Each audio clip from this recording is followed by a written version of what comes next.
Welcome to the WellPlayed DLC podcast, Australia's juiciest gaming podcast. I'm your host for the week, James Wood, and tonight I am joined by Zach Jackson. Evening, my friends. Adam Ryan. Hello. Kieron Verbruge. G'day. And Ash Whaling. Hey, how we doing? We are doing good. It is an absolutely stacked lineup tonight. We're all here to celebrate the thick ass of Donkey Kong himself, because tonight we are talking about Ash's review of Donkey Kong Bananza. But Bananza? Bonanza. Sure. Bonanza! Yeah, okay. All right. Why not?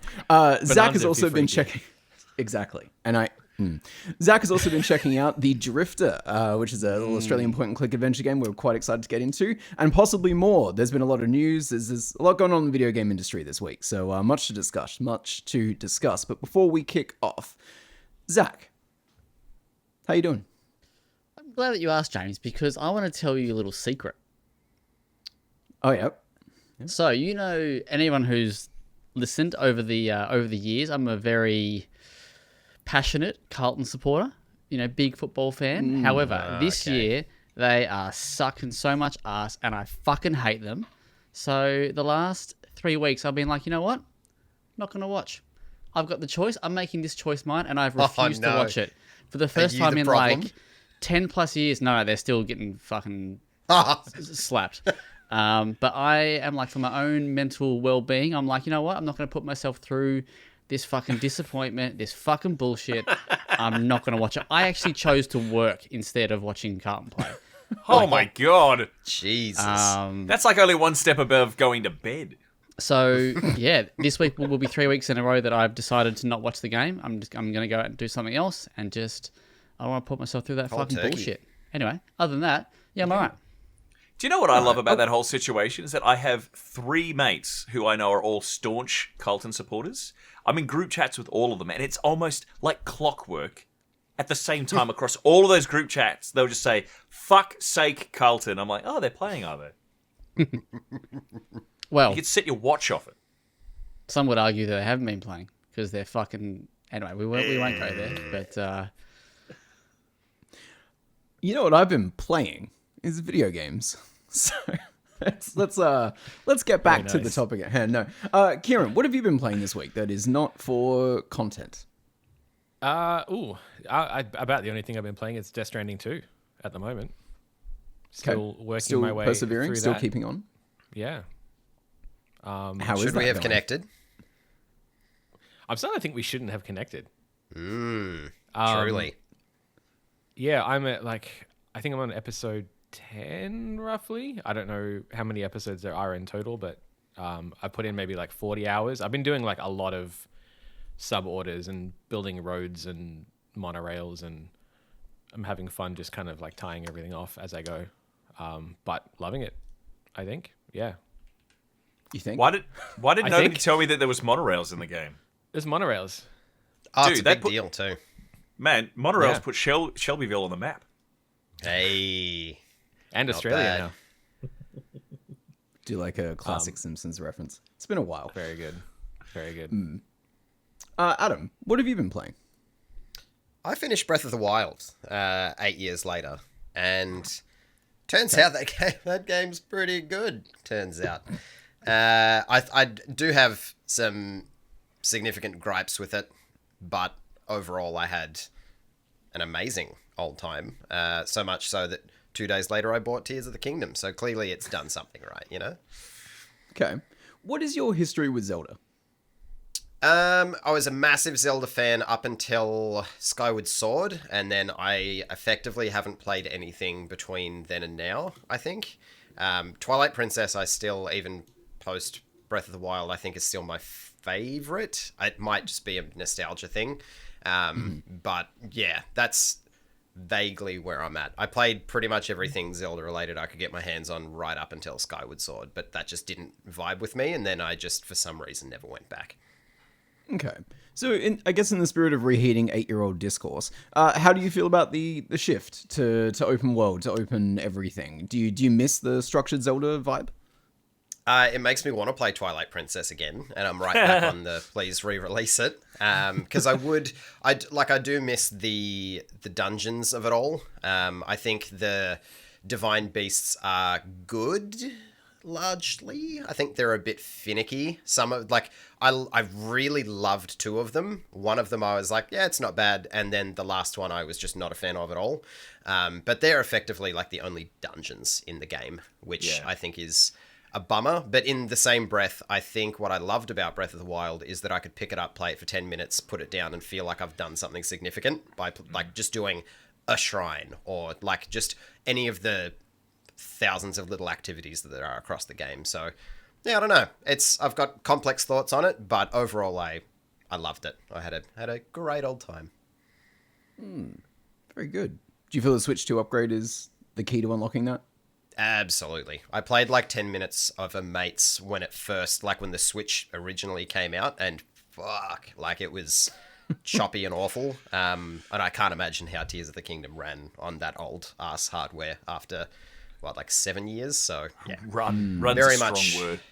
Yeah, right. Yeah. Jaunt. A jaunt, like a flip perhaps. book probably. But no, I'm glad that I waited, even though 8 years is a pretty significant amount of time to wait. Hell I am yeah. glad I waited. Big high five. The best hits of the Switch 2 are the Switch 1 backlog. Bam. Let's go. Let's have it. On that exact note, actually, I've been playing Octopath Traveler 2 on my Switch. That's my current Switch 2 experience. Has anyone else here Octopathed? Yeah, a little bit. A little bit? Okay. Not much of the Is it the second one. same That was format? a Like there's a very whole bunch odd of different reaction. characters and you play through their stories? Yeah, so little individual stories that I assume at some point are going to link up, but at the moment I'm still firmly in the phase of travel the globe, find a bunch of weird JRPG archetypes, and have them meet up and use their powers together. It's great. It's a good cozy game, I guess, if we're going to break out the horrible He's C dropped word the here. C-bomb. Yeah, I know. No, it's really good vibes. I like that the world isn't ending in any of the stories just yet. It's just like, what if you were to just hang out in one of these worlds and walk around with some cool people? Battle mechanics are fucking incredible. Music's incredible. It's just nice to be like kind of fully enveloped in like a classic turn-based RPG. That Asano guy, he knows what he's doing. Ash desperately has a question. Oh, go for it. Without spending another 20 minutes on this, just for the sake of knowing, I have never Octopathed before. Is that the gimmick of the game, that it's sort of separate characters that their story eventually converges? Yes. Yeah. So you pick one of them from the world map, play through that opening episode, and then that person can then kind of like travel to new regions where you can see the other characters on the map. Some of them I think are more like bespokely intertwined and others are more generically, but I do like that in battles, they all have little barks that they've recorded for each other, no matter your matchups. It's very cute. Cool. It's actually one of my favorite narrative things, is just separate stories that come to converge later on. I love it. And there's not enough of it, so that's on my radar now. Agreed. Yeah. Cool. Zach, just before we move on to reviews, I know you've been playing some Far Cry. What's up with that? Well, actually, I got two things to talk about. Actually, three things, but I'll go pretty quick. I got one for KV, one for you, James, and one for Home Dogs. I don't know what. So I've been jumped back into Dishonored 2. Fuck, that game is hot as shit. God, I love that game. So we'll talk more about that when I roll $1 for credits. every time I've heard you say I've jumped back into Dishonored 2. For fuck's sake, finish the game. I'm 41 hours in, and I'm in the last chapter. First The mission. game's like 8 hours, dog. Isn't that like a linear single player? Okay. When KV says things like a tutorial of 20 minutes is like a full-length game for me, this is what we're talking about, right? Like, however, the only thing I will say that does juice that playtime up is that I do like to just pause it, walk away, leave it for like 5 hours, and then come back to it. The other thing is that I also like to, with Dishonored, I'm very like anal about like if I get seen, I will restart. Yeah. I can see that coming. Okay. Anyway, Far Cry 6, yes, that's for Big Dog KV. I just wanted some slot, basically. I just wanted to shoot something. Yeah. And I thought, what shooty bang bangs do I have? And that's what I picked. I wanted something like with a bit of story, bit of production. I wanted to feel good while also, not wanting to tell anyone about it. So here we are, and Here we are in the podcast telling everyone about it. Yep. But the third thing, James, you're gonna love this, is I was like, I wonder if James has used this code. I don't reckon he has. So I dived back into the old archives, and I punched in the code for post trauma. Mate, I was just about to get to that. No, you weren't. And you forgot it even was a thing. And I think it you came would... up in my YouTube actually the other day, and I went, "Oh fuck, I'm going to review that at some point." I guess not anymore, so that's okay. Well, that makes two of us. Yeah. Is it good? It is. Yes, I think. I'm only still at the start. Like I've only played maybe like an hour and a bit, but it He's is played like an hour when and then it- he walked away from it for 5 hours just because he yeah. like almost. But this is very like when it says this is inspired by PS2 era, big dogs. This is 100% what it is. This feels like could be a RE spin-off almost. Very, very neat. Fixed cameras, which I quite like. Quite neat. I'm keen to check it out more. So that's what I've been neat. playing. Yeah. We'll see though. I feel like it could get Can I- dog shit very quickly. But anyway. Can I just point out that to intro all of that, Zach, you said, I have something to discuss with James. I have something to discuss with Kieron. And your thing you wanted to discuss with me was you played Far Cry 6. Well, you reviewed it. I'm still wondering what the... Because you reviewed it. That's why. Oh, okay, cool. That was the connection. There's the connective tissue. Yeah. James. Should we have connected? stole- No. No, not on this one. Didn't you give that like an 8.59 or something like that? Didn't you Far Cry 5 that bad boy? Let's not fucking throw stones, mate. None of us want to start that fight. I've got Far Cry outright. 6 has a 9 out of 10 on wellplayed.com.au. Cool. I think that was just like in comparison to 5. I think I like scored it. I gave it an extra golf because 5 it's a sucked that bad. Yeah. I think Doesn't that game have a 9 out of 10 on Well Played? Yep.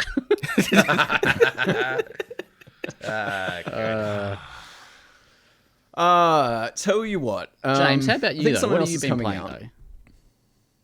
What have you been playing, James? Who? You. Octopath. Octopath. Oh yeah, we We already just talked about it. I know that you like tune out things No, on no, no. Switch. Then who didn't talk but- then? Someone didn't talk. Well, Ash hasn't said anything, but the thing is, Ash has been playing Sorry, something okay, that maybe okay. we're all interested in hearing about. So, here Well, I if am you trying to can- host a podcast. If you can just let me know What- when. what are you gonna do? when Ash wraps up? I'll come back. Ash, talk to us about Donkey Kong Bonanza. Is this finally the Switch 2 launch game that we needed? Yes. Thanks for coming to my TED Talk, everybody. I'm out. See you later. Perfect. But anyway. Yeah, no, honestly, the joke is that the Switch 2 killer app is in fact a killer ape. There. Hey. Da-da-da-da-da-da. But, no, it's actually quite cool. It's quite surprising that they waited a week or several weeks to release this, but I don't know. I think it was kind of worth the wait. Like, it's a weird sort of, this console's pretty good. God, I wish it did something, and you sort of poke it with a stick. And then you get Donkey Kong Bonanza and you go, oh, holy shit, it does do cool stuff. And it does do cool stuff. So yeah, I have spent God knows how many hours over however many days playing the living shit out of that beautiful monkey man. And not a second of it was something I felt like I wasn't wholly invested in. Like I had to be dragged away from it. But yes, Donkey Kong Bonanza is the Mario killer. And I say that with zero hesitation. Like, I feel fucking sorry for whatever Mario needs to do next, because it's going to have to be epic. Because Bonanza has been put together by the Odyssey team, and it's clear that they just have the sauce. They have the secret goop, and they have slathered it all over this beautiful, beautiful game. So for the uninitiated, Donkey Kong Bonanza is an open zone game with the hook of super destructible terrain. And to clarify, it's incredibly destructible. You can smash the shit out of basically everything, and if you can't, there's usually a way that you can later, or it's like the last little part of linchpin environment that's needed before you plummet into the abyss. So, I think I could safely say I've probably put like 40, 50 hours into it, and Damn. I firmly believe it has ruined platforming games for me forever, in the sense that I think I'm going to be comparing every game after this to Donkey Kong Bonanza. It is this beautiful house of cards of just these incredibly bespoke systems that all work so beautifully together. Yes, you can trash the shit out of the environment, but that's fine, because there's ways of getting back to where you need to be. You can teleport. Enemies in the game, they're made out of the same materials that you are digging through. So it means that the act of destroying the environment is a transferable skill to combat within the game. The story's a romp. It's great fun. It's Nintendo, so of course there's stakes, but they're not pressing. There's no sense of urgency. But the whole point is it's a chaotic monkey madness sort of pseudo sandbox where you can literally kick the sand out. So I open the floor to people who want to know more about the game, because I have a review video that I go into granular detail, but I think it's the kind of game that you guys have all seen it. Surely you have questions. Hit me. Yes, Ash. It's me, Adam from WellPlayed. I have little a question for boy you. in the front row with that wonderful little hat. Tell me more about yourself. It's I didn't me. ask Thought anything. we were all wearing hats, but fuck me, I guess. The three like mega ultra power ups, right? You can turn into a bigger ape. You can turn into an ostrich that can fly. Why they chose a flightless bird to fly, I don't know. And then a zebra. How integral are they to actual gameplay, or is it just more of like a cool, fun thing that you can do occasionally? Because I got the idea from the direct that it could go in kind of either direction. So the first thing I'm going to do is going to take your question. I'm going to take that word occasionally. I'm going to pull it out. I'm going to put it in the fucking bin. Oh. Because let's just get something straight out of the way. This game has zero restraint in the best way possible. Yes, those are the Bananza transformations. You can do them basically whenever you want. Do they have a meter? Sure. It takes like 2 seconds to fill it up. So Awesome. if you want to be a mega ape, go for it. But the Bananza transformations, when I saw them in the marketing, my initial thought was, oh, it's a Metroidvania.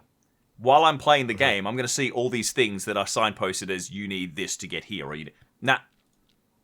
No. As you play through the game, those things are beneficial. Like the zebra lets you run really fast, but you can also run over terrain that crumbles as you move across it. You move fast enough to outrun it. Yes, you can fly as the ostrich, but 9 times out of 10, you could probably get there by other means if you want to. The flight's just convenient. And the Mega Ape, it's just got the destructive power, baby. But they are added to the game to sort of give you new avenues to keep, I guess, delving into your destructive creativity. But yeah, occasionally, get it out of here. The game has zero chill, and it's the best thing in the world. Any other game would be like, oh yeah, no, this is your special ability. Ooh, better be careful when you use it. Nah, not this game. Never. And I love it. So it sounds like it's a game that's firmly like trying to just be reckless abandon. Go have your fun.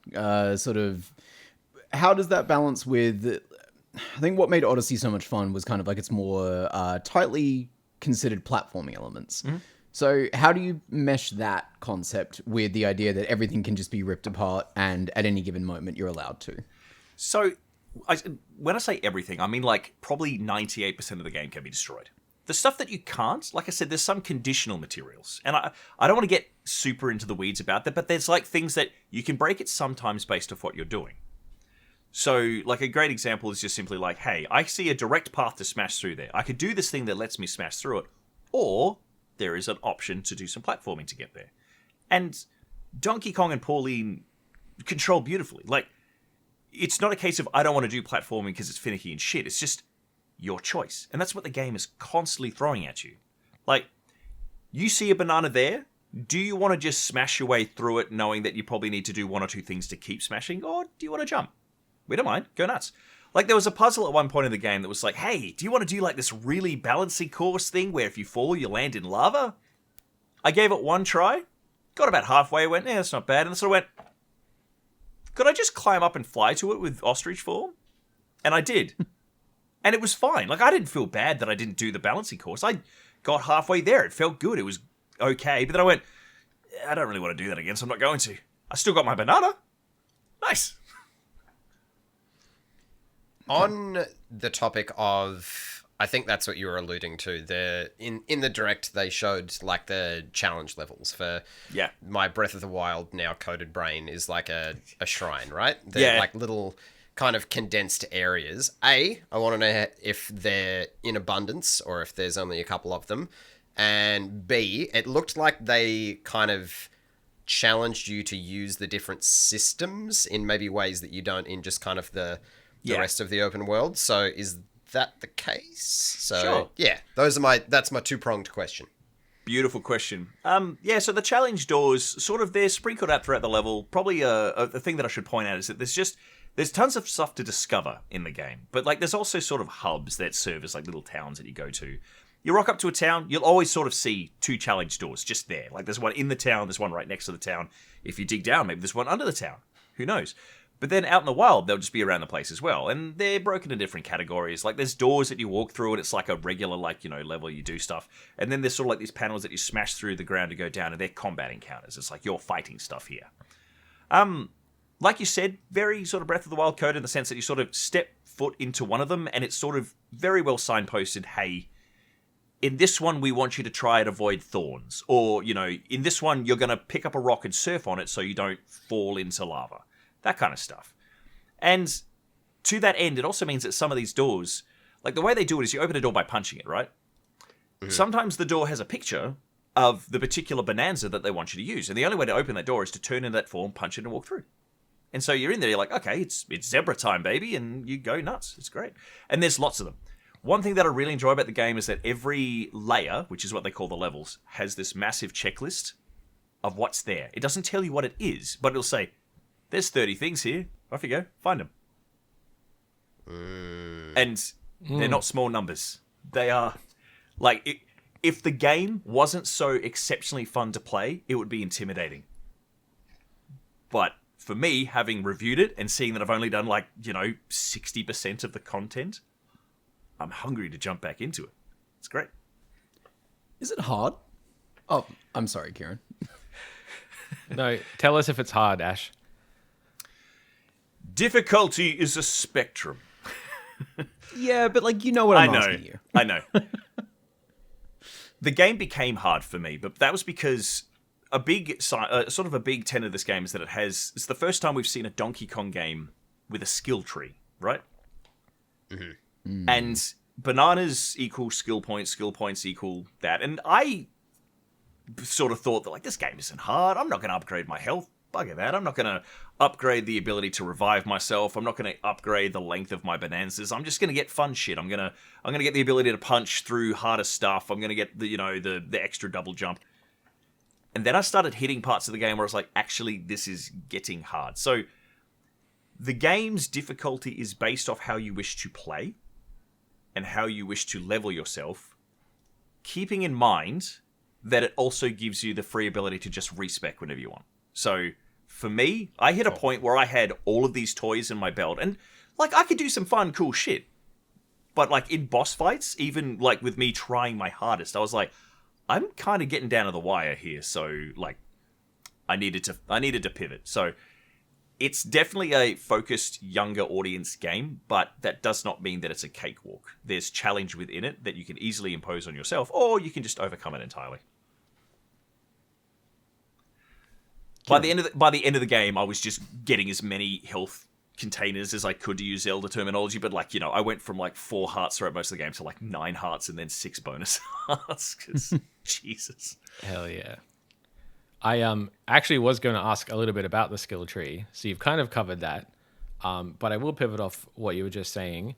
Ash, you have a daughter, and hopefully that's not news. No, it was I'm pretty sure it was announced on socials for WellPlayed when it happens. Did you? Actually, it was. Did you and your daughter get around the co-op at all? And how was that experience, if you did?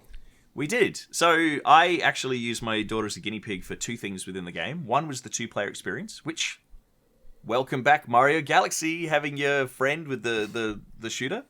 It was great. Like, generally, like within the game, obviously the way that works is Pauline can sing at enemies as like a projectile, but she can also absorb the different materials that she aims at to sort of sing with that material power. So if you sing stone, it hits harder than if you sing dirt. It was cool.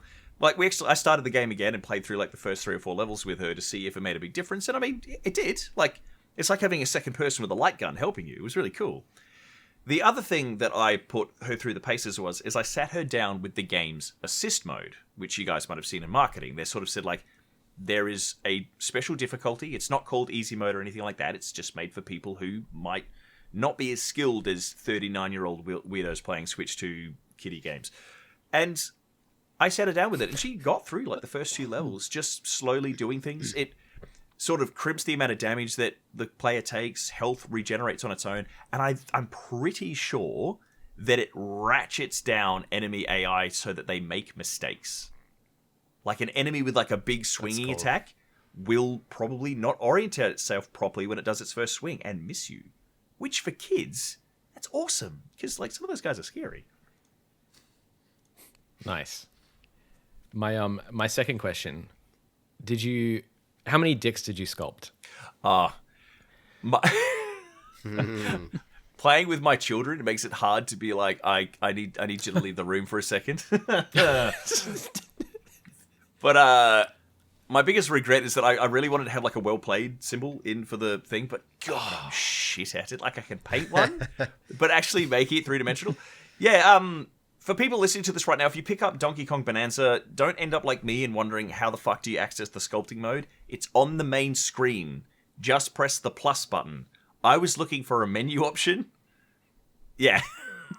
Okay, hang on. Did they do what they did with the Mario Kart open world now with this again? Like, where they're just hiding features because they're poorly doing UI now? Like, I genuinely thought, like, oh, surely I must unlock this, or maybe at the end of the game there'll be like a null sculpting studio. It was there the whole fucking time, but there was no big button that says, this is where you make your dicks. Like, you know. Yeah. The penis button. Yeah. Yeah, the penis button. That was taunting us at the preview because it's there on the main menu, and I was like, I want to do sculpting, and they were like, no sculpting.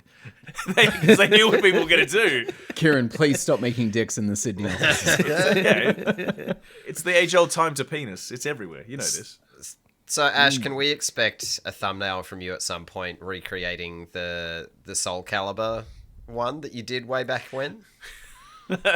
Only if I can have the same headline as the Soul Calibur one, where I say, a flood of penises is ruining Donkey Kong Bananza. Love it. How long did it take you to beat the game, Ash? It's a hard measurement, if only because like I did do a lot of side stuff. Like I sort of deliberately made sure that like there's plenty to explore. If I'm not exploring, then you know, I reckon you could probably mainline the game very quickly. Like when I decided to redo those first 3 levels, there's like only 2 or 3 objectives in each layer, and if you beeline them, you're done. However, I think that will impede on people's progress because they won't be getting bananas, they won't be leveling up, and they will eventually hit the same damage spikes that I was. But I don't know. I reckon you could probably beat through the game in about 10, 12 hours if you just really mainline it. But there's like hours upon hours of content in this game, and I it's not even hyperbole when I say that I have not done a single thing in the game that was requested of me that didn't make me have a good time. There was no, for fuck's sake, it's this challenge, I don't like this challenge. There's no, oh, for fuck's sake, it's that enemy, I hate dealing with that enemy. There was like one point where the game started doing something, and it was like, it's a cardinal sin of gaming, and it's like, oh, no, this is where the game drops to like a 4 out of 10. But then I realized why they didn't, I was like, oh, you son of a bitch, you got me. Oh, this is great. So, can't go into detail, spoilers, but yeah, very, very fucking good. On the topic of dropping things, I've heard that the frame rate is occasionally hitching when we get into some of the more like extensive voxel-based destruction stuff. What is your experience with this? And then more broadly, I guess, to the panel, like, how do we feel about the fact that we've effectively got like a brand new console with a brand new launch title, and Nintendo is acknowledging like, yeah, sometimes it's just not going to run amazing. Yeah. So my words for that are just simply that, like, yeah, like hitching is a good way of putting it. The way I describe it is it's just fucking dropping frames like a hot potato out of the oven, like just like the game itself runs beautifully 98% of the time. Sorry, my potato face. Sorry, no, that was just very good. Can you run that back for us? The game runs beautifully 98% of the time. Like, the vast majority of gameplay, destruction, like, big enemies. It's all good. Digital Foundry will have a field day showing how low it gets, but you're going to notice that every single time they show off the footage of, and here is the game eating Arse, you're going to see what's happening on screen, and you're just sort of going to go, yeah, like, that's where it would happen. Nintendo's very good at putting out games that run as best they can run. Like, they push the hardware to whatever limit that they've imposed. It's their fucking hardware. Like, they have the secret sauce. There's a reason why Wii and Wii U games always looked great as first party on that toaster oven of, like, hardware. Mm-hmm. The thing I reckon is that simply they could have lessened the amount of impact in those moments. They could have reduced the number of particles during those moments. They could have completely scripted how the destruction worked to really, really rein it in. But they didn't. They just basically went, nah, this is where shit explodes. We're going to let the shit explode, and yeah, it'll probably chug a bit.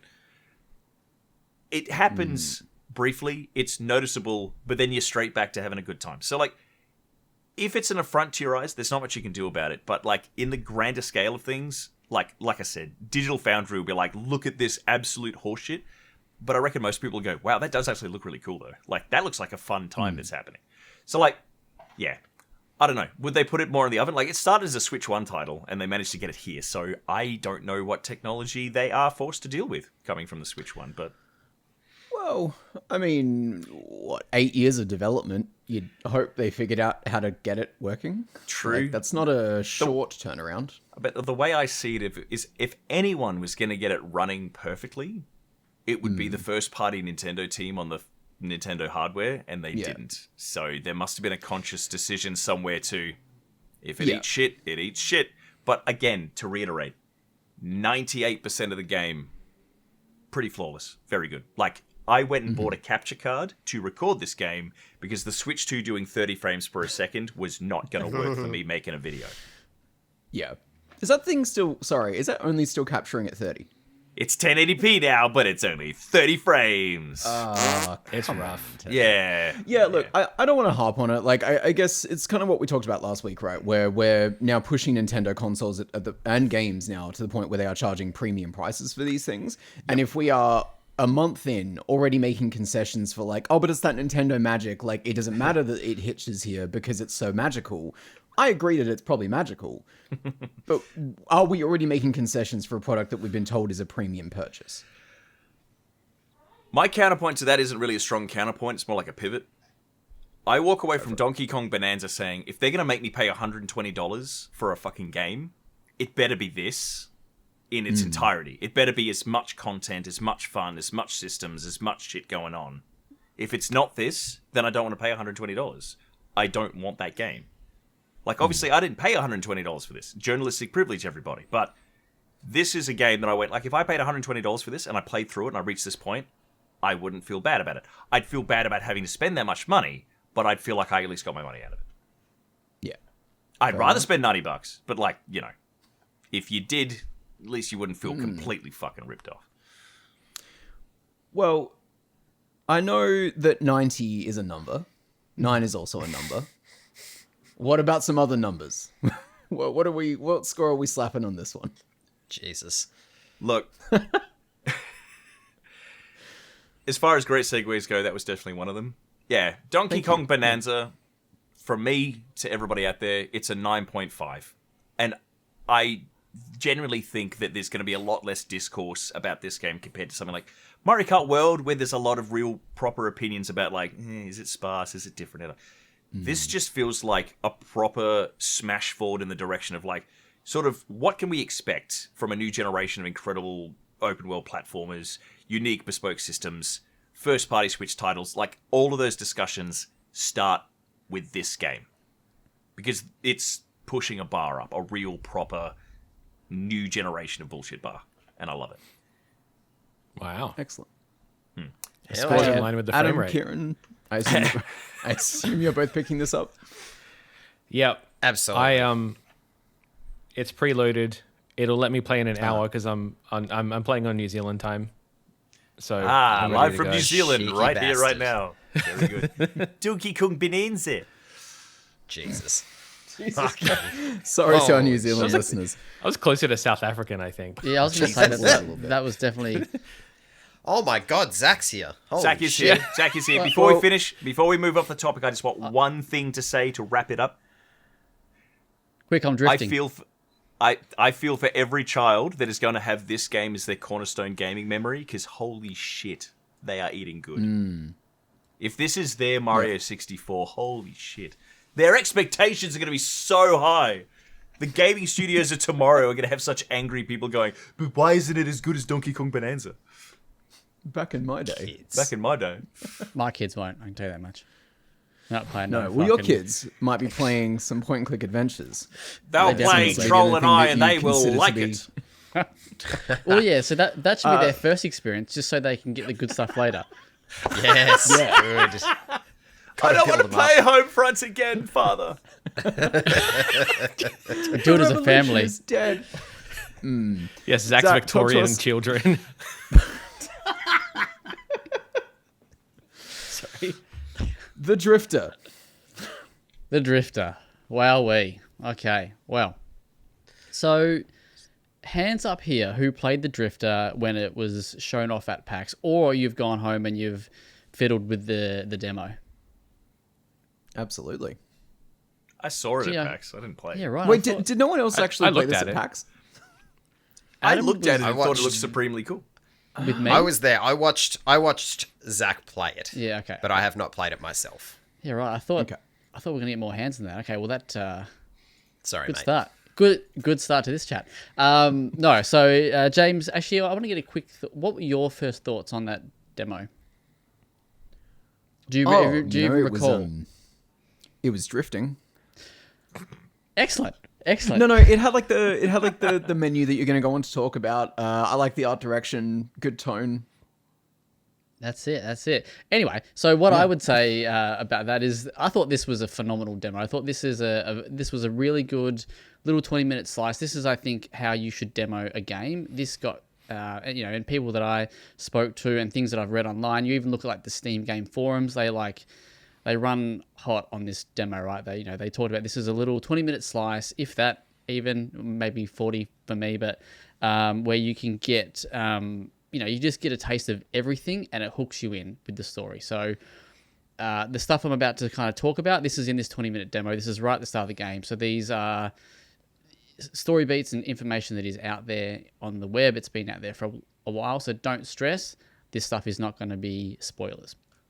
All right, so you play as a character called Mick Carter. This game is set in like a fictional Australian town, which I'm pretty sure is called Mawson. I found a screenshot of a map and it had Mawson there. I'm pretty sure that's the town. And you are a drifter, and you are coming back to Mawson to attend your mum's funeral. And as you rock up to the station, because you've hitched a ride on a train, you open the doors, and another person who's hitching a ride also is basically shot and killed. And you then have to escape the train because they're also trying to get to you.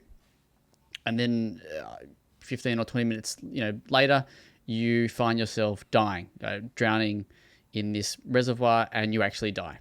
So you die in this moment. And then the hook here for the game is that you don't actually die. You do die, but you come back, and it kind of gives you like a second chance at that moment. But we'll kind of talk more about this later. But the dying is a mechanic. It's you kind of die the first time to figure out what you did wrong, to kind of figure out how you can do it next time, or you can change things while dying to then come back and things have changed. And that kind of thing. So from there, you wake up and you're alive and you don't quite realize, did you die? Did you not die? And then you're accused for this murder that you saw on this train. And there's a serial killer that's been thrown about who's done multiple murders, and you're essentially accused of being this serial killer. So you've been hunted down by these high-tech soldiers. You're an accused serial killer, and you're kind of trying to figure out what the fuck is going on because you are seeing things. You're haunted by the ghosts of your past, kind of thing. Essentially, from there, you'll need to basically go and clear your name and just kind of discover and figure out what is actually going on. That's the story. That's as far as I'll go in terms of the actual story itself.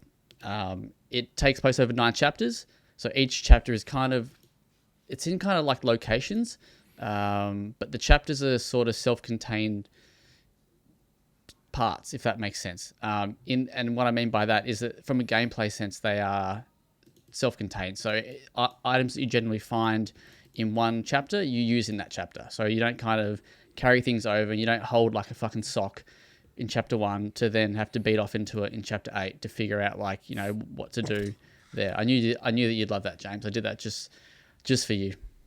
Appreciate it. Hey, while you're doing things just for me, does the story of this game kind of grapple with the nature of being a drifter? Like, does it have any sort of like social commentary going on, or is it more about kind of its heightened it noir shit? It does. So there is a little bit on. So it does, because obviously, well, not obviously, but part of the story is that the people that are being murdered by this serial killer are all homeless people, right? Like, this is kind of who they're targeting, and there's reasons for that we find out later on. But yes, it does definitely touch on that side of it, because Mick isn't as such homeless, like he's just a drifter, right? So, but the reasons for his drifting are very personal. So he's got a very tragic past. So there are events that have occurred in his life that have basically forced him to become this drifter, and he's actually a bit of a prick. Like, he's like, I describe him in the review as being like a kind of a classic country pub guy that you'd rock into the pub, and he's sitting around the pub and he like knows all the old people there, and he's smashing a froth.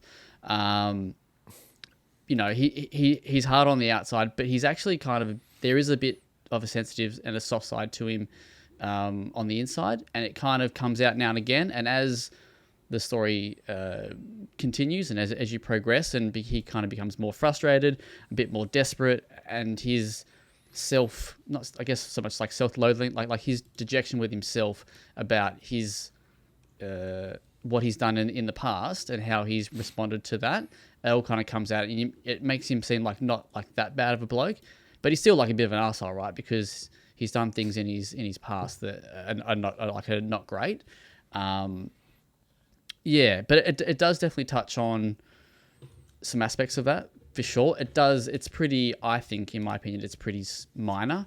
But I think what it does establish, and I didn't really write about this because I was kind of getting a bit too long in the tooth anyway, and I couldn't really quite find the right words, but it does a good job of, it doesn't judge, it makes you not, how do I explain it? It makes you like not judge homeless people, if that makes sense. So like Mick he's like down, he's drifting, but he's not like an idiot, if that makes sense. Like, he's not like there because he's there because of the situation that he's put himself in, kind of thing. If that kind of makes sense. Like, there's people in this world that it doesn't frame them as bad people or as lesser people. It's probably the better way to explain that, which is kind of neat. There's like a moment, I can't remember the exact wording, of course, but there's a moment where they kind of talk about you're basically using these people as guinea pigs because you think society like won't miss them, like, kind of thing. That's kind of a sort of a thing, right? Like, and it just kind of talks on that a bit. But as you kind of go on, the story kind of moves away from that a little bit, and more about Mick's personal journey, if you want to. So like, it's a 2D point and click game. It's got a killer tone, like a killer vibe, like as James said. It's they definitely advertise it as like a grindhouse kind of style, and it definitely, so we're calling RPGs from now on. Yeah, grindhouse, grindhouse games, and it's full on, like, it's got that vibe. It's got that style where you would imagine this is kind of like a movie that your parents would have watched way back in the 70s, right? Like, this is kind of one of those old films that you just have never heard of, but you watch and go, this is kind of neat. So I love the art style. It's always either nighttime or you're inside here. Like, there's never really much any daylight. There's only probably one or two little bits and pieces where there's daylight. So it's always kind of night. And what's really neat about that is that the art style is the way that it uses light, I guess street light and kind of inside light. I know that kind of sounds a bit boring, but just the way like the animations work and what goes on in those backgrounds is very, very cool. The way they've used like the palette, I guess, if you want to call it that, or it's like a stylized pixel art. It's like very retro but very stylized. They've done a great job, and the animations are super slick. Like there's some stuff that's very, very cool here. The other little thing I want to just add is there's at the end of every chapter there's like a little continue screen. It's like they're not always static, but they're kind of like static images or like semi-dynamic backgrounds with just some soundtrack playing, and it just like it fucking rules. Like it's so hard to explain, but it makes you just want to fucking go, yeah, that was fucking sick. Like at the end of like the first chapter when you die basically, and it just has this backdrop and it's got this music playing. You just I was like, fuck yeah, like I'm so hyped to fucking just keep going. It was really pretty cool. From a gameplay, Kieron, sorry, I saw your hand up. Adam also did a hand, but I'll jump in. I missed Adam's hand. Just sorry. say it at the same time. Yeah. I just want to, like, soundtrack wise and also like voice acting wise, because I know was it Parodium, like their other similar game had voice acting, and it's not like a given in the genre, but does this have a voice cast? Was it them? Yeah. This has Adrian. No. Anyway, they did Crawl. I mean, maybe they did the one you're talking about, but I can't remember if that was them or not. But yes, anyway, the voice cast it's pretty small. Like there's maybe 10 to 12 characters max, at like absolute max, but there's only about 5 voice actors, I think, from memory. So a lot of them, like I think the main guy who does Mick, he does like 3 or 4 different characters. I'm trying to find. I did write his name in my review. I'm trying to find it. Someone Vaughn. Vince. Matthew? Not Vince Vaughn. So that would be quite. That'd be like watching Nick Cage like doing Australian. It just wouldn't happen. Wasn't he just okay? Yep. Yeah. Adrian Vaughn is the guy. He's great. Like the voice acting is phenomenal. The writing is very Australian. This whole thing is very Australian. I don't know if that's gonna confuse some people with the way that we talk and the choices that we have with our words, like things like I reckon and stuff like that. Like it's in there. I say just suck it up because get around it. Death Stranding 2 will have been the gateway drug though. Well, as long as they're going from that into this, they'll be fine. Yeah.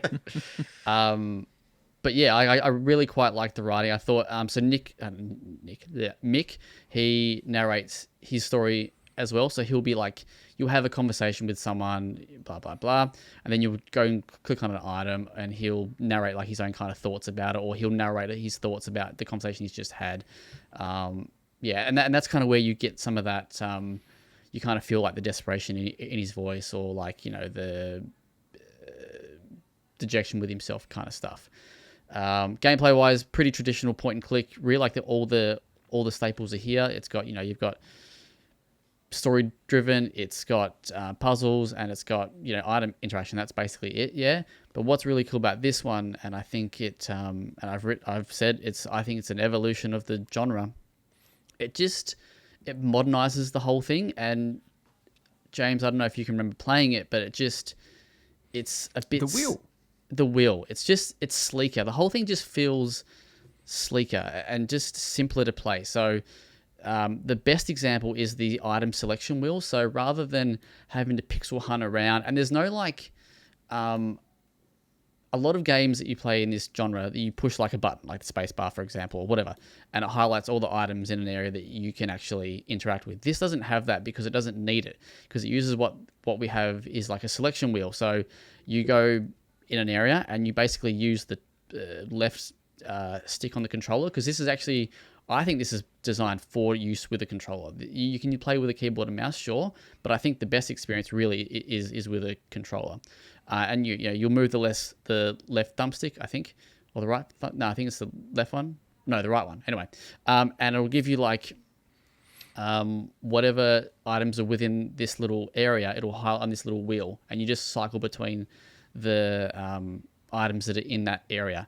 And each item will have like a specific icon. So whether you can talk to it, like if it's a character, or you can interact with it if it's something that you need to do something with, or you can pick it up, or if it's got nothing, it's crossed out kind of thing. And then if you've used something that like you've interacted with something that is no longer useful, it's kind of crossed out. So that part is really cool. There's also this item combination wheel or tool. So rather before you would have to go into like open your inventory, select an item, either drag it onto another item or do something like that to kind of combine items. Here you just bang open the left trigger and then it's got this little wheel and you just basically you just select 2 different items. It's the same thing, but it's easier, if that makes sense. And then there's also this neat little one thing I don't like about point and click games is sometimes they don't give you the best experience with following the story. So you have to find, they've either got fucking huge amounts of notes in like a journal that you have to fucking cycle through, or there's nothing. And here they've got like a little bar that you push the Y button and it opens up the main topics that you're investigating. And it'll give you like a simple, like couple of sentences maybe of what each topic is. And it'll essentially, these will also give you the hints. So it might be like, hey, you need to find a key to open this door, for example, right? Like, I need to get into the graveyard or whatever it might be. Which is kind of neat because I've always kind of found that sometimes there's not enough just subtle little guidance in terms of like the objectives. So I think those things make it a lot, it feels a bit fresher from that sense. However, we'll go back to the puzzles very, very quickly because this death mechanic is, I think, probably one of the best parts of the game, if not the best parts of the game. These moments are almost like set pieces in like another game. So, and they do a great job of adding just a little bit of tension because you feel like you can die and you will die and you'll fail. But it's about what you learn and kind of gain from like those moments. And it just does a really good job of making these feel just special. Like these are just not just plain puzzle moments. They're like heightened little sequences, and it just does it. It's just something that they're almost like cinematic. Like, do they feel like they are part of the scene that you are in, as opposed to mechanically separate from the flow of the narrative? I think the whole puzzles they feel part of the narrative. Like that's what is really good about these puzzles is they're not overly crazy. Like I said before, anything you find in any given chapter will be mostly of use in that chapter. There's a couple of things that you do carry over now and again, but basically all the stuff, it's just very simple. It's not like some point and click games will give you excessively long puzzles that are purely, I think, just to pad out the gameplay, right, or the game itself. Here it's not about that. This game is about hitting beat to beat. Like, this game does not fuck around. This doesn't want you to linger too long. It wants you to get in and get out. For me, it was, quicker than normal, which is great. It said 8 hours. I finished it in 12. So look at me go. But yeah, that's another thing. Yeah, is that this story it moves quickly because the puzzles and the moment to moment gameplay is about pushing the whole story forward. I know that sounds weird because all games kind of like that, but it doesn't feel like it's designed to pad it out. It's if that kind of makes sense for anyone who's played it. I imagine like an interesting point of comparison is that when I tried to play, was it Broken Sword? Is that the classic, the golden standard? That's the classic, or one of.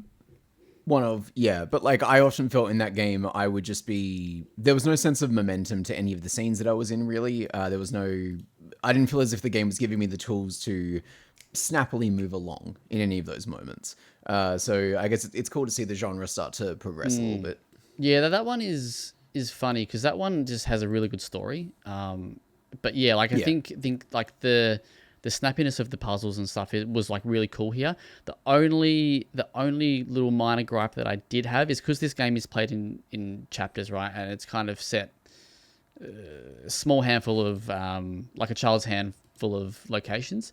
The last 2 to 3 chapters are in one location, and I use the word sterile in my review to describe this location. It's not as exciting as the other ones, but it just feels a bit more, plain is the wrong word, but it just feels a bit more less exciting because of the amount of time that you spend there. I think what takes place in that area is really cool, and it makes sense that you're in there for what you're like there.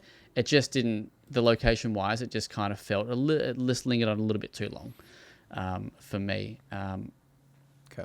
Any other questions? I've tried to power through that as quickly as I can. Adam? I have one very, very, very quick question, and if you don't know the answer to it, completely fine. I did read your review prior to podcast. Hate to break the illusion. But you said that it's particularly good to play on controller, which is a bit of a sin for point-and-click games. A, did you play the whole game primarily on a controller? And B, is this getting a console release that you know of, or are there plans to that you've heard of, or is it strictly PC for the minute? I don't play with a keyboard and mouse unless the developer wants to torture me. So I will always choose Roger that. controller. Console release, I don't actually know, to be honest. I don't know. I feel like this would be... I mean, you could definitely bring this to consoles. I mean, that was something you might have to ask our good friend Google about. But yeah, this game it's super exciting. It's from a 2-person Melbourne studio called Powerhoof. It just does a lot of cool things. Yeah, it does everything right, and then it improves on what works basically. And it's funny. Like sometimes you don't know that things need improving until you play an improved version of it. There's some good games out there that, like I thought Broken Sword, the way that they did the kind of puzzle solving and the hint system was really cool. But then you come and play this, and just the way that it uses the selection wheel and little things, it just, I don't want to say it's the gold standard, but it's, it's a new standard that really, for certain games will, the game should look to. And yeah, just the whole thing is it's just a great game. I call it a modern day point and click classic. And it, because, like kind of James just talked about, when you think about, the big dogs of that genre, it's always the olden, it's always the oldies. Yeah. It's always like the good times, back in the day when it was the golden age kind of thing. And I feel like we don't give a lot of love to the new games in that genre.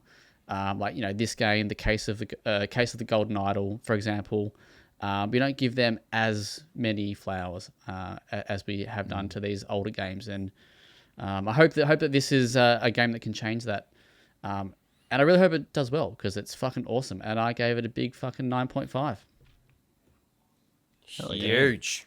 Another one. A 10 was there. I was feeling I got some feedback in my heart of hearts. I knew that it was a 9.5. I was just trying to get people to convince me that maybe it could have earned a 10, but I think it's a Zach Jackson 10. It's a well-played 9.5. So it's a James 6. Yeah, that doesn't line up at all. Yeah, but yeah, check it out. It's not $109 like the potty document says. I don't know how much it's going to cost. I couldn't find the price. That's why I think it's going to be like... I didn't comment on that because I was hoping it was wrong. I was like, no, Jesus I think it's going to be like Christ. 30-ish. Probably maybe not even that, but yeah. Great little game if you like point-and-click adventures. And I would definitely recommend it to anyone. I think, Kieron, you dabble. I do like a point and click from time to time. I think you'd really like this. The art does speak to me, so yeah, maybe I'll break in the new PC with that one. I've just watched the release date or the most recent trailer for it, and that combined with knowing that the control scheme is good on a controller makes me think maybe I'll dip my toe in on the old Steam Deck. Who knows? The Steam Deck, baby. Yeah. All right. That's Sorry, me now. Ash's enthusiastic Steam Deck really threw me for a second there. It's just such an Adam thing. It's just like, oh, this game's pretty good from the Steam Deck, and like Adam just fucking lifts himself up out of like a nearby drawer. Is like, the Steam Deck. Steam Is Deck, it? you say? Yeah, Steam Deck. You say. One quick shout out this week. James, that's me. I've reviewed Bravely Default Flying Fairy HD Remaster, which we just simply do not have time to discuss tonight. But I said an unassuming bit of An unassuming but essential bit of art preservation, Bravely Default Flying Fairy HD Remaster is an excellent way to experience one of the best RPGs of the 21st century. Team Asano's love letter to the genre remains a fresh and engaging medley of systems and theme, even if the new Switch 2 minigames add little to the already wonderful experience. Truly, I did think to myself, I wonder if he'll fuck up reading his own words. Absolutely. Incredible. Yeah. I was so nervous to read my own stuff, you know, like when you have to engage with like incredible writing like this, it just takes it out of you right sometimes, you know? I wouldn't know. Anyway, 8.5 out of 10. Great game. Great. Bravely Default. Go Question. play it. Question. So, so it's the shittest game of the week. At an 8.5. No, I There's more. There's worse. They're always out there.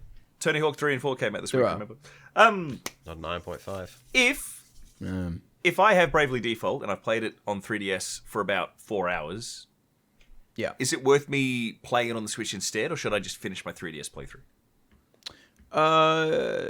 I'd say finish your 3DS playthrough. I think there's some stuff that the 3DS does in the back end of that game that is so goofy because it has to use the hardware to do it, and I fucking loved it for that. But the Switch version, it's just an all-round better version of the game, except that if you've already gotten started on the platform where you can do some fun, goofy, gimmicky shit, Do the fun, goofy, gimmicky shit. Love it. Yeah. Great. I'm glad that that's all fun and games, because the news kind of sucks this week. Yeah, last week was a really terrible week for us to take a week off because Microsoft decided to, I guess, fire a small nation worth of people, and we weren't around to talk about it. And so subsequently, I imagine everyone's pretty fucking tired of hearing about this subject at this point. Long and short of it being that Microsoft laid off, 9,000? Over 9,000. Approximately. Over Not even a Dragon Ball meme. We're not doing it. It's No, and no respect. It's approximately 4% of its workforce, according to this write-up here from Adam Ryan. You know, great news reporter, that one. It wasn't just Xbox this time, obviously. Microsoft writ large is making like this massive pivot to, I don't know, fucking AI nonsense. And so because of that, we've seen like this massive reduction in their workforce. But it did pretty thoroughly decimate a fair bit of Xbox's, I think, public image and general kind of vibe that's out there at the moment. The headline being that the Perfect Dark reboot has, with the initiative, the studio behind it, the first quadruple A studio, is no more. That game is scrapped. The studio is gone. We've also lost a new action MMO game from the ZeniMax Online team. Apparently. We've lost that. Allegedly rumor. Exactly right. The Forza Motorsport Turn 10 is the developer. They've lost half of their staff, and it seems like they will only be doing Forza Horizon now, which is like the fun version, I guess, of Forza. I'm not a Forza. I think it's the arcade one, isn't it, or arcadey one? It is the arcade version. The arcade spin-off. The real kick in the dick with that is that Turn 10 don't do the Forza Horizon series. That's Playground. So they're essentially going to be this is kind of the assumption, is that there'll be an assist studio for the spin-off from the game that they created, which is Jesus. Like it's just gross. Yeah. Breastfeeding your grandchild. As Ash, you are on a fucking roll tonight, mate. I don't know what we're supposed to say about this anymore. Like, I think we've talked ad nauseum sort of about the problems with Xbox and Phil Spencer's leadership and Sarah Bond's leadership and sort of the general pivot that the brand has made. I don't know. I'm at my wit's end. Like, I don't know how many times you can say they fucking suck at this, and they are a disaster.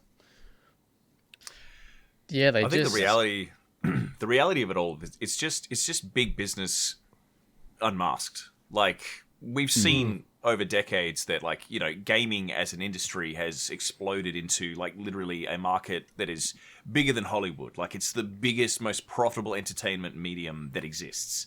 And of course, that's where the money is. And so now we're seeing like real proper cutthroat corporate practices that have existed for decades everywhere, but they didn't have these incredibly passionate audiences that were constantly watching what was going on to react to what happened. And so it's just becoming really obvious. Yeah, it's especially blatant with Xbox because like you have other studios that have these issues and, you know, they need to tighten the belt and lay off staff because, you know, the money's not there or our products aren't successful or whatever. But Xbox is profitable. It's had some good recent releases. Game Pass is making money. It's not a case of, oh, we needed to tighten the purse strings and let some of you go. It's, we don't care enough about your livelihoods to not sacrifice them in order to chase some like AI dream. It's shareholders. It's just shareholders, direct. like it's obvious. all the way down. It's line must go up. It's the absolute toxic truth behind that massive corporate machine when you're dealing with a publicly owned company that value must increase. Must. And it comes at the cost of people. And it's not exclusive to Microsoft. That is just the absolute terrifying truth behind a publicly traded company. Yeah. I think there are two quick things that I want to call out. The one of the things that died in this was Everwild, which was Rare's. It was game Rare's, that they've been working on for like almost a decade. Which I think Rare, unfortunately, the writing is on the wall that they're probably not that long for this world. And Rare, it's Rare in name only at this stage as well. All of the senior leadership, what was left of them, has pretty well fucked off. Didn't the bloke studio. behind Banjo-Kazooie leave just 10 days ago? Like, Yep.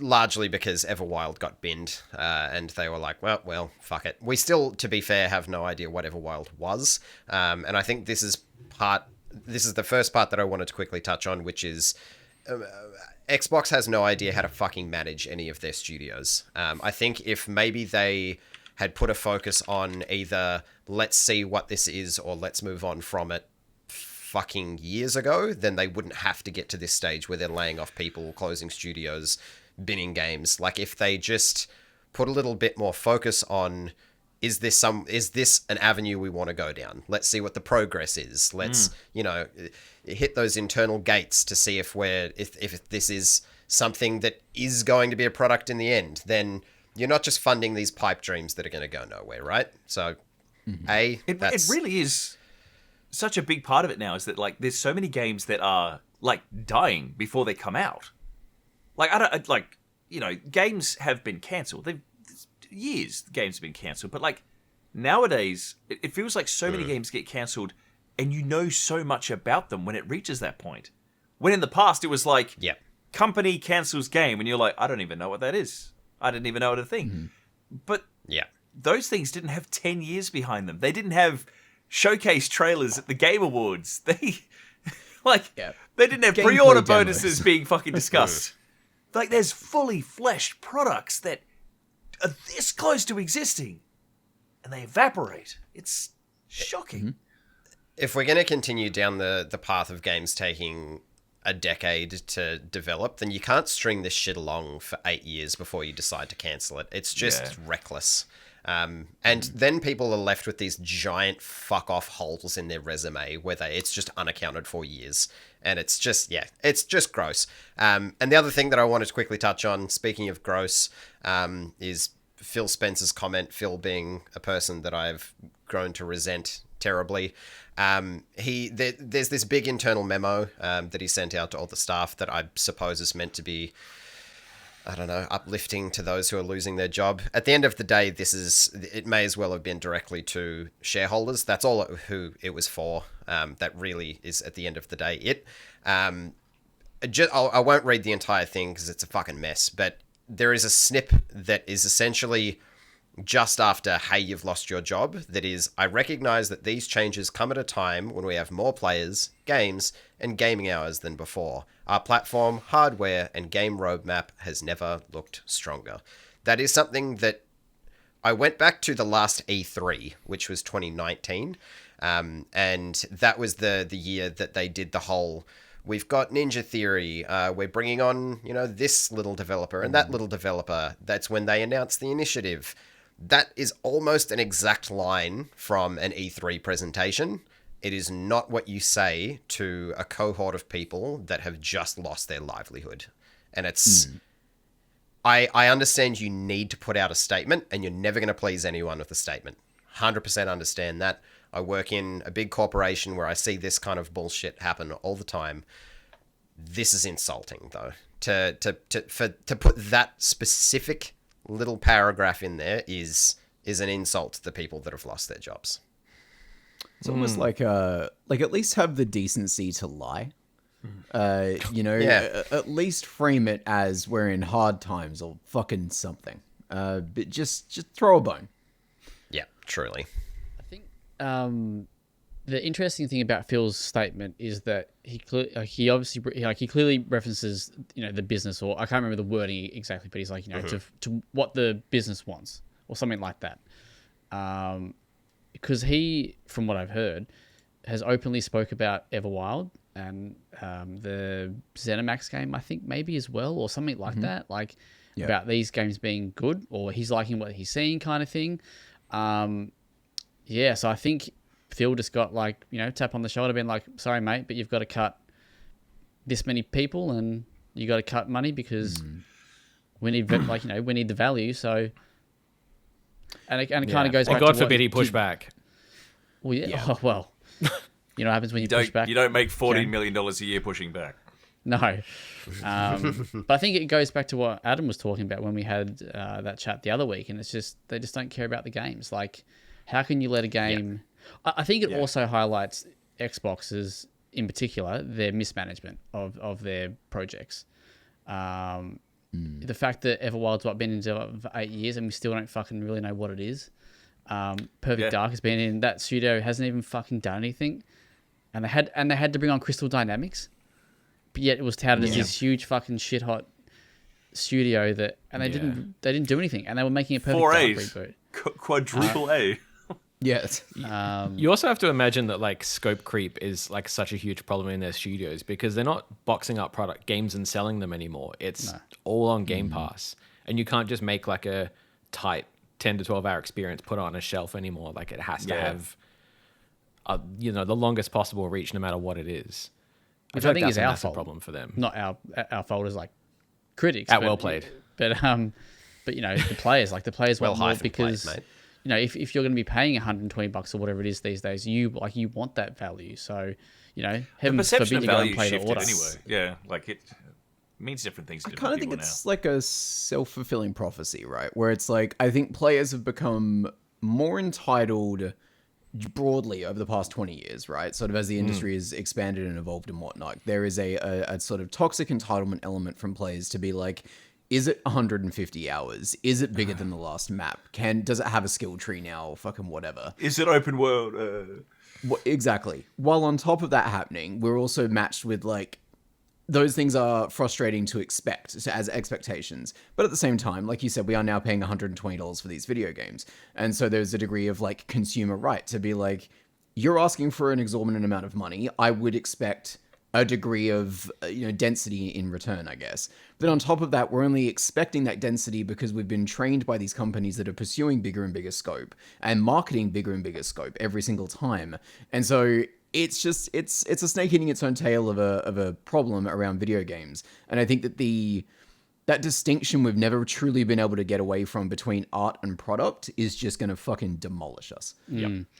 The other interesting, and you see a lot of big studios do this now, or big companies, is that they're focusing on their core brands or whatever buzzword you want to use, right? So there's news that's come out recently that Fallout 5 has been greenlit, right? Which it's been officially greenlit.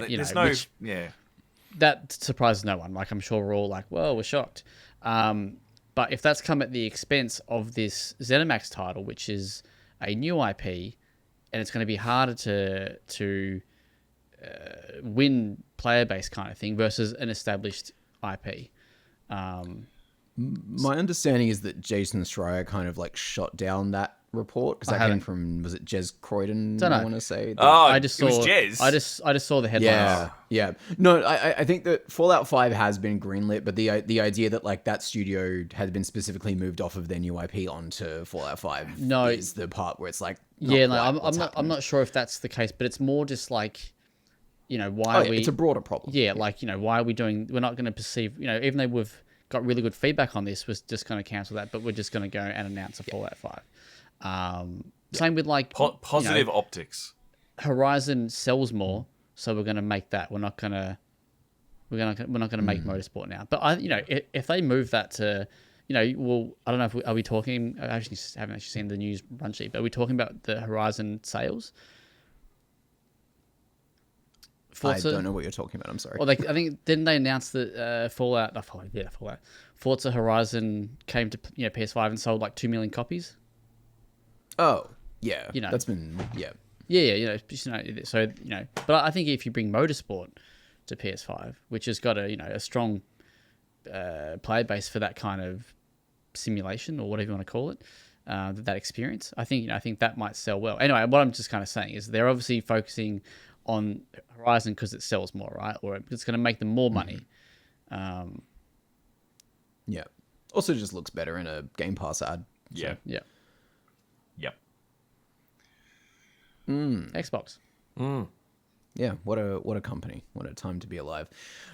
Briefly, Subnautica developer whose name I know somewhere in the back of my head. Unknown Worlds? Unknown Worlds, isn't it? The same people that made Natural Selection. There we go. They continue to have like this weird thing going on with publisher Crafton. They're the people that bought Hi-Fi Rush, aren't they? They are the people that bought Hi-Fi Rush. We've had like a really muddled timeline on this over the past couple of weeks where there was a $250 million bonus promised to the developers if they were to achieve a sort of like a financial goal within a time frame. They said, we're ready to launch the game. Crafton said, no, you're not. And so hence they wouldn't be able to hit the goal in time. Then 3 of the studio heads have now walked away from the project and are now suing Crafton for the bonus. Crafton has now said, well, we'll move the goalpost so like they can still achieve that bonus. You guys walked away because you were apparently splitting your attention and not being entirely present as team leaders working on this thing. It's a fucking mess. It's a little messy, gossipy, legit, whatever the fuck. It's like an online shit flinging bitch fight. It's ridiculous. Like Crafton's statement is the most airing out of dirty laundry I've ever seen. Where it's like, hey, we're still happy to give the $250 million. But they also said, but did you know that, 70% of the $250 million was going to those 3 people that left? Of course they left, because they were getting their money, but we'll give it to the team. They were, and the 3 people that left were busy going off to make fucking movies. It was popcorn kind of shit. I was like, this is... Truly. It's ridiculous. The level of pettiness that's going up, but, the real people that are getting, fucked over by this, is Subnautica is an excellent game. People are desperate for Subnautica 2. And now, basically, the entire fan base is like, well, do we buy the fucking game or not? Do we support the company or not? We don't know who is right or wrong here. So... It is a weird push and pull that and it's entertaining as fuck, don't get me wrong, because I don't have a horse in this race. I don't want... that the other people working on it who aren't the executives to get fucked, I guess, is my horse in the race. Well, but if you're fucking off to do other things, that sucks, doesn't it? Or if you're Crafton and you push back the release date so you don't have to pay the bonus, that also sucks. So it's kind of fucked either way. So yeah, it's a massive bonus. It's a weird So, it's enormous, right? How many fucking copies of that game are they going to sell? Are you kidding me? They will sell a fuckload of copies of that game. Just for a bit of clarity, that's part of the Crafton purchase bonus. Basically, we're buying the studio with the understanding that this money will go here. They're expecting a lot from it. There was forecasting clearly done, but it's fucking dirty. The dirtiest laundry. There was, did you see the new news about that? There was a new... How new? A couple I haven't days, checked my phone in the last, know. 30 minutes. There could be anything on there from this fucking story. I've only read, the report that leaked? Yeah, and then Crafton were like, that's a real report. Yeah. The report essentially saying that internally they'd marked Subnautica 2 as not having enough new content or not sort of being what they would expect players are expecting for a sequel. So they were like, can you add, I think it was like 30% more content to the game? Whatever Can the you fuck add that more means. fish? We need more water. Yeah.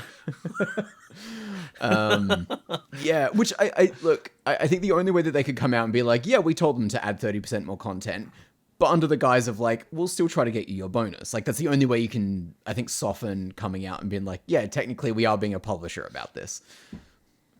Yeah, it's weird because obviously it's the optics are that it's about money, and it just it instantly makes them look bad. But then you kind of think, well, maybe they have a case, maybe.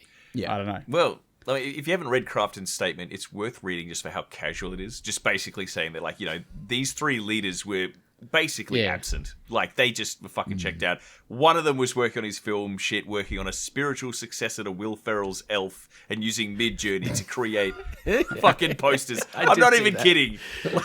It looks horrendous. What a twat. Like, it's just so petty. Like, you read it, and you sort of go, oh, these are multi-million-dollar companies. This isn't two people in high school. Shit. Yep. I'll tell you what, though, speaking of two people who were pretty recently in high school, Miyamoto has jumped on Twitter while we've been recording to announce Zelda and Link's casting for the Legend of Zelda live-action film. It's two little fresh-faced twinks. Good for them. Do they A have, girl can be a twink. do they have names? Yeah. A twink to the past. Like... Totally. No, but like they are relatively unknown, which I think is probably the right choice. Zelda will be played by Bo Bragansons. Yep. And Link will be played by Benjamin Evan Ainsworth. Oh, wow. Yeah, these are Bo Bragason. I read those names. Yeah. God, I wish Zach did. Yeah. Yeah. Well, Easy. Braganino. What's cracking, Bo Brag? Like, it sounds like an ogre's name, doesn't it? But, you know. It does. Lightning round on that one. Do we think this is going to be a good movie? No. It's live action, which is interesting. Like, It is. I feel like with animation, there's just so much room to, like, sort of, like, you know, like, literally cram Nintendo-level whimsy into it. But live action, like, short of, like, you know, Nintendo executives being there with, like, sticks and, like, hitting them between takes, you know. No Link. Do a live action Splatoon next. I want to see how they do that. That'd be great. Get Nick With Cage actual in there. squids. That would be sick. I Squids just can't and imagine Nick it. I just can't imagine it being anything other than a montage of references. Yeah. Just The- like the Zelda just like movie. just an amusement park like walk through like Zelda stuff. Yeah. And I don't. That's not good. Look, all I want to know Totally is Jack Black going to be fucking Ganondorf or not? Oh, don't. Is he going to don't, wait? don't. Was the question? Is he going to be fucking Ganondorf or is he going to be fucking Ganondorf? Grammar's important, kids. I've said it. I leave it to the masses to read into it how they want and write the fan fiction however they like. Great. Ah, shit. Wonderful. Last one, just Quickly, before we leave that, Donkey Kong movie news coming out as well. Like, not much said. True. There seems to be paperwork that says it's happening. There's stuff been registered, and that's about it. I mean, after the Super Mario Brothers movie, it was kind of obvious it was going to happen. Yeah. Yeah. On a scale of 1 to 10, how much do people give a shit about that? Is this Oh, the one with 9.5. Seth Rogen as Donkey Kong? I think so. It is a lot. It is a lot of Seth Rogen as an ape, though. To be fair. I don't know if I can watch like a think- feature length thing, but maybe you go, James. Seth Rogen's Donkey Kong is kind of hot. Oh god. Fuck me. I cannot. I can't with you. I can't pick it. True. Counterpoint. Just played 40 fucking Honest to hours. God. Donkey Kong Bananza. I want a film adaptation of that where the main human character is young Pauline. I want Donkey Kong to fucking communicate through a variety of ooks, owls, and Get Tim Allen to just do be, it. Wreck-It Ralph. Oh no, Ralph could talk. Ralph talks. He was a human. He's a big hulky man. Yeah, no, Jesus Christ. that, but like 300% more charming. Yeah, okay. Yeah. Sure. Nah. Leave Himbo Rambe in there. Himbo Rambe. No. No. I'm pulling us out of this. please. Kieran, 2000s film of the week. And you go straight back to me. Yeah, you love to see it. Fantastic. Oh, we are doing me? Okay. Are you ready? Yes. Is everyone Yeah. ready? Locked in. Joel Barish discovers that his estranged girlfriend, Clementine Krasinski, has undergone a procedure to have her memories of him erased by the New York City firm Lacuna. Ash. Sunshine of the Eternally Spotless Mind. Close enough. Close enough. It's got words. It's Jim Carrey.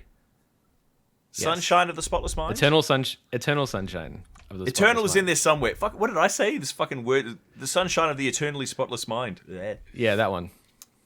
You said Little Miss Sunshine, which I have seen, which not the. I've not seen this. There you go. Haven't you?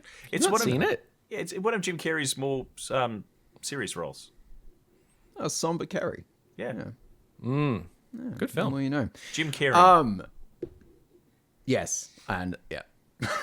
We're going to do a quick lightning round on off topics this week because we are running long in the tooth. So 30 seconds approximately each. Zach, what have you been watching, reading, listening to?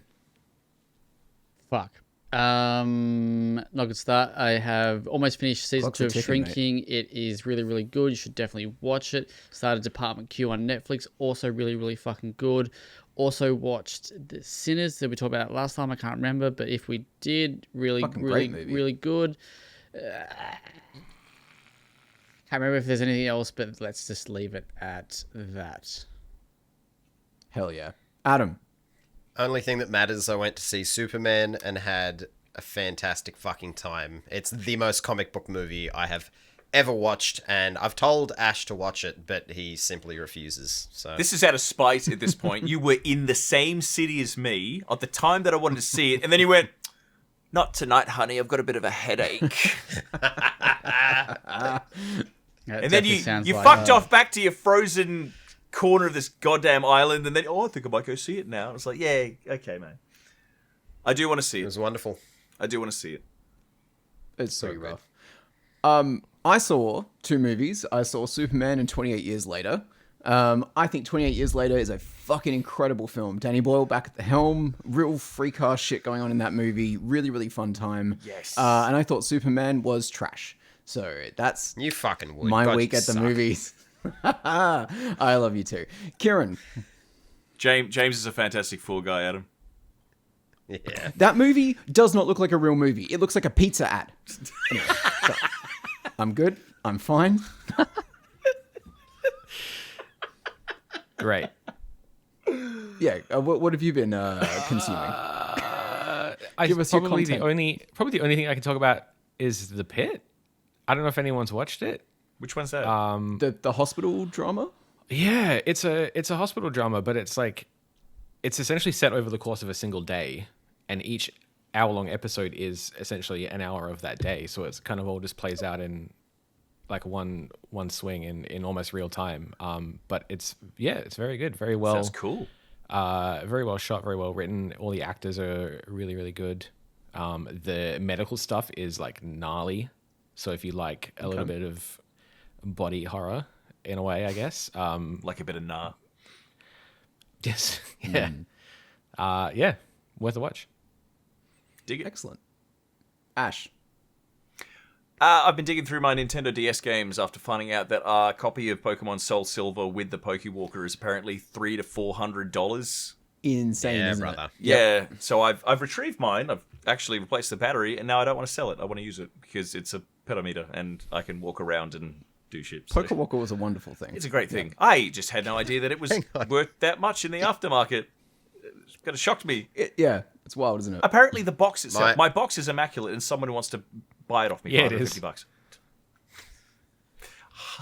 Yeah, it is. Mine went through the wash. My Pokewalker, that is. Not your box. Nah. No. Although Never, probably. it's never been through a wash. Okay, Gross. that is going to do it for this week on the WellPlayed DLC podcast. If you want to read about anything we talked about tonight, you can find it on well-played.com.au. We are also on YouTube at wellplayed_au, Twitter at wellplayed_au, and Blue Sky at wellplayed. Until next time, may all of your boxes be washed and your bananas Zazded. Jesus. Bye. Bananas. Bye. Bye. Bye. Should have said bananas squashed. Goodbye.